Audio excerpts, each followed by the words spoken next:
পুঁই শাক আর ডাল বলে না সোনাই সোহাগা। তো আমি আজকে পুঁই শাক দিয়ে ডাল রান্না করছি, আলহামদুলিল্লাহ এত মজা হয়েছে। তো ভাবলাম আপনাদের সাথে রেসিপিটা শেয়ার করি। দেখতেই পাচ্ছেন যে দেখতে অনেক সুন্দর লাগতেছে। বিসমিল্লাহির রহমানির রহিম। আসসালামু আলাইকুম। এখানে আমি মশলার সব আইটেম নিয়ে নিয়েছি। এখানে পুঁই শাক কেটে রেখেছি এবং এখানে মসুর ডাল নিয়ে নিয়েছি। তো আমি মসুর ডালগুলো ধুয়ে ফেলছি। এখন ধোয়ার পরে মসুর ডালের মধ্যে পেঁয়াজ, তারপর হচ্ছে হলুদ 2 চামচ দিচ্ছি। এটা হচ্ছে জিরা গুঁড়া দিলাম 1 চামচ, আর ধনিয়া গুঁড়া দিলাম 1 চামচ, মরিচ দিলাম 1 চামচ। পরিমাণ মতো লবণ দিচ্ছি, লবণ টেস্ট করে যদি লাগে আবার দিব। 1 গ্লাস পানি দিয়েছে, দিয়ে এখন এটাকে ভালো করে হাতে মেখে নিব। একবার আপনারা ট্রাই করে দেখবেন, এত মজা আলহামদুলিল্লাহ যা বলার বাইরে। এখন আমি এটাকে চুলায় বসাই দিছি। এখন ডালটা যখন হাফ সিদ্ধ হওয়া পর্যন্ত এটাকে রান্না করব। দেখেন আমার ডাল হাফ সিদ্ধ হয়ে গেছে। এখন এটার উপরে আমি শাকটা দিয়ে দিব।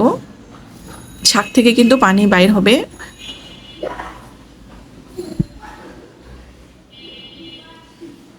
আপনারা চাইলে এটা মশলা কষাইও করতে পারেন, কিন্তু এটা আমার কাছে মনে হচ্ছে সবচেয়ে বেস্ট। আমি দুটোভাবেই খেয়ে দেখেছি, বাট মনে হচ্ছে হাতে মাখানোটা সবচেয়ে মজা।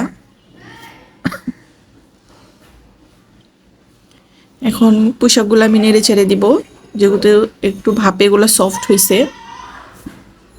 দেখেন পানিও বের হয়েছে, এই যে আমি পানি দিছি তা না, এগুলা কিন্তু শাকের পানি। একটু ভাপে কিছুক্ষণ ঢাকনা দিয়ে রেখে দেওয়ার পরেই কিন্তু এই পানিগুলা শাক থেকে বের হয়েছে। এই জন্য আমি আসলে পানি দিই নাই, যে কতটুকু পানি বের হয় কতটুকু লাগে তাহলে দিব, না লাগলে দিব না। আপনারা আগে পানি দিয়ে দিয়েন না, কারণ শাকে কতটুকু পানি দেয়। অনেক সময় দেখা যায় যে শাকটা যদি একেবারে ফ্রেশ এখন তাজা হয় তখন কিন্তু অনেক পানি বের হয়। শাকটা যখন একটু পুরানো হয়ে যায় তখন কিন্তু পানিটা একটু কম বের হয়। এই জন্য শাক দেখে তারপর আমরা পানি দিব। এই যে দেখেন আমার আর পানি দেওয়াই লাগে নাই, আমার শাক অলমোস্ট আলহামদুলিল্লাহ হয়ে গেছে। তো আমি এখানে একটা কড়াইতে তেল আর রসুন দিলাম, এটা দিয়ে আমি বাগার দিব। অনেকে তেলানি বলে, যার ভাষায় যেটা বলে। দেখেন শাকগুলা কত সুন্দর লাগতেছে মাশাল্লাহ।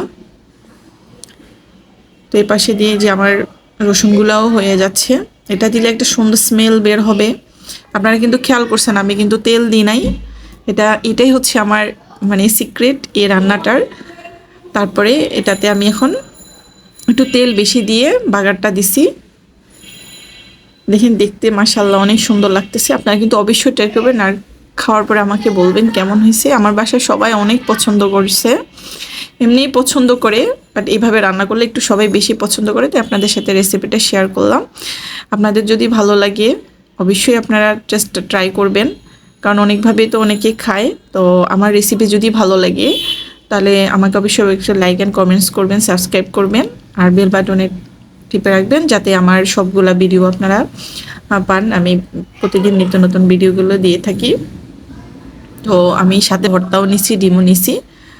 তো এখন আমরা খাবো, খেতে চলে আসছি, দেখতেই পাচ্ছেন।